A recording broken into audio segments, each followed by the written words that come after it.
गरीबी के दौर में फटे हुए जूते देखे हैं, बारिश में टपकता हुआ छप्पर देखा है, कागज की नाव में लदे हुए कुछ सपने बह गए, कुछ बारिशों का ऐसा असर देखा है किसी को भूख में पानी पीकर सोते हुए, अभाव में जलता हुआ किसी का घर देखा है। कुछ सिलवटें नसीब की खुलती नहीं जनाब, फटे हुए लिहाफ में सर्द रात का डर देखा है।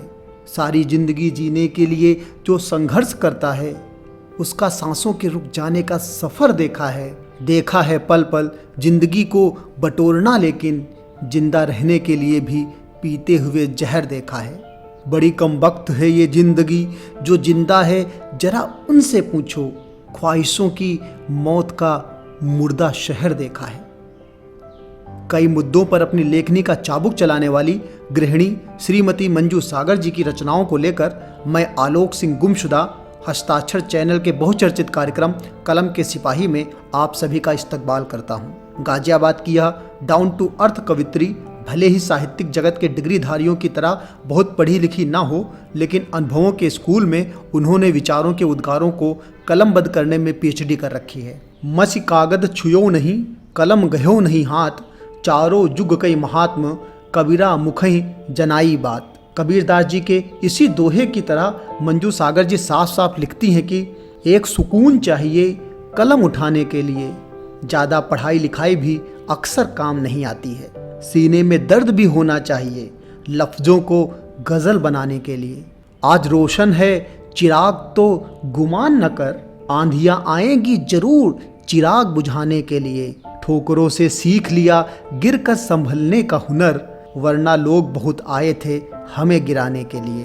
तमाम उम्र ये सोचकर परेशान होते रहे कि कितनी कीमत चुकानी पड़ती है थोड़ा मुस्कुराने के लिए। सिर्फ एक हम ही तो नहीं कि हर बार समझौता करें, कभी गुरूर भी तोड़ना पड़ता है रिश्ता निभाने के लिए। यूं तो बड़ी मुख्तसर सी है जिंदगी, फक्र क्या कीजिए, दरवाज़ा खोलना नहीं पड़ता मौत आने के लिए। लिखेंगे किसी रोज़ और एक जिंदगी की दास्तां, अभी जमाने लगेंगे तुम्हें समझाने के लिए। मंजू जी की कविताएं समसामयिक विषयों के अधर भी चूमती हैं तो इतिहास के पंखों के साथ समय के चक्र में उड़ान भी भरती हैं। जिंदगी रूपी नाव के नदियों में लिए जा रहे हिचकोलों को भी कलमबद्ध करने में यह कलमकारा सिद्धहस्त है। भावुक कर देने वाले विषय हों या गमों के खजाने में मुस्कुराहट बिखेरने वाले कुछ मुरझाए फूल हों, सभी को अपनी लेखनी के गंगा जल से हरियाली का वरदान देने में महारथी मंजू जी की लेखनी के जादू में आप खुद को खोया हुआ सा पाएंगे।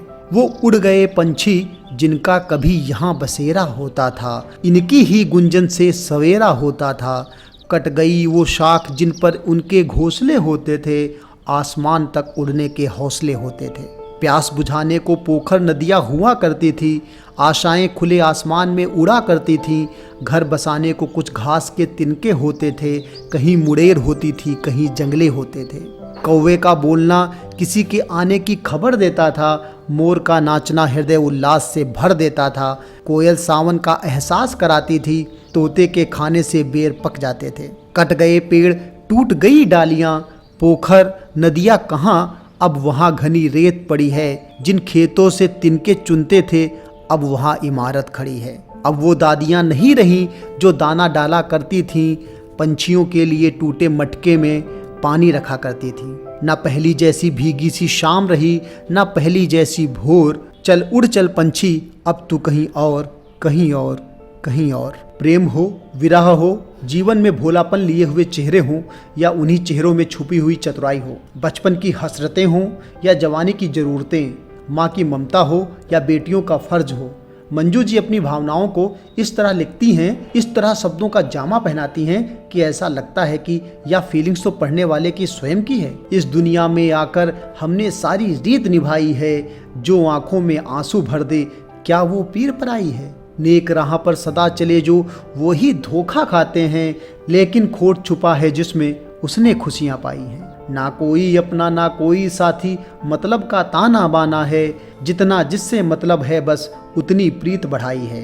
दुखी है सुख से गैरों के, दिल जलता है दिल आप जले, जब दुख में देखा गैरों को तब घर में खुशियाँ मनाई है। कुछ ऐसे लोग भी होते हैं कि सब कुछ मैं और मेरा हो, करके छल कपट आखिर मंजिल किसने पाई है। कुछ मुंह के मीठे होते हैं और वार पीठ पर करते हैं, मैं अब तक समझ न पाई हूँ कि क्या छलना चतुराई है। कवित्री जिंदगी रूपी कपड़ों की उन सभी तुरपाइयों को बहुत अच्छी तरह से महसूस करती है जो आजकल के समाज के चाल चलनों से उखड़ी जा रही है, और महसूस कर कर उनकी कलम सुई बन उस तुरपाई को बहुत शिद्दत से सिलती भी है। उनकी कविताओं में आप रिश्तों की विस्तृत परिभाषा भी पाएंगे और झंझावट में खुद के अस्तित्व को बचाने वाली जद्दोजहद। बेटी हो या माँ, सभी रिश्तों पर वह बेमिसाल लिखती हैं। करना चाहती हूँ एकत्र उन शब्दों को जो व्याख्यान कर सकें एक सृष्टि का, उस स्त्री का जिसने सृष्टि रची, उसकी संवेदनाएं,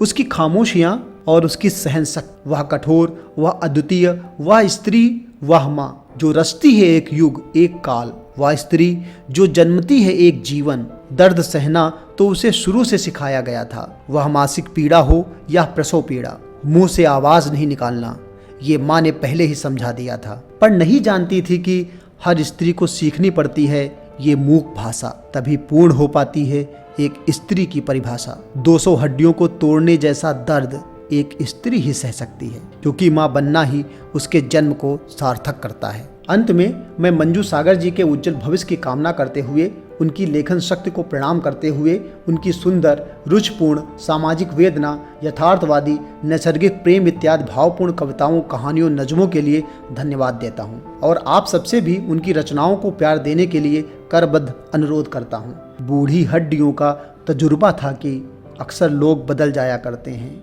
ये अपने बच्चे ही हैं जो अपने पैरों पर खड़े होकर शोहरत की चमक से उन्हें भूल जाया करते हैं। कहते हैं कि जब बच्चे जन्म लेते हैं, माँ बाप की खुशी का ठिकाना नहीं रहता, भूल जाते हैं और छोड़ जाते हैं अकेला, हमेशा बुजुर्गों का जमाना नहीं रहता। जिन बच्चों के भविष्य के लिए माँ पुरानी साड़ी पहनकर जीवन बिताती है, वो बच्चे दोस्तों को काम वाली बताते हैं। माँ कहने से शर्म आती है, फिर उनसे नजरें चुराते हैं।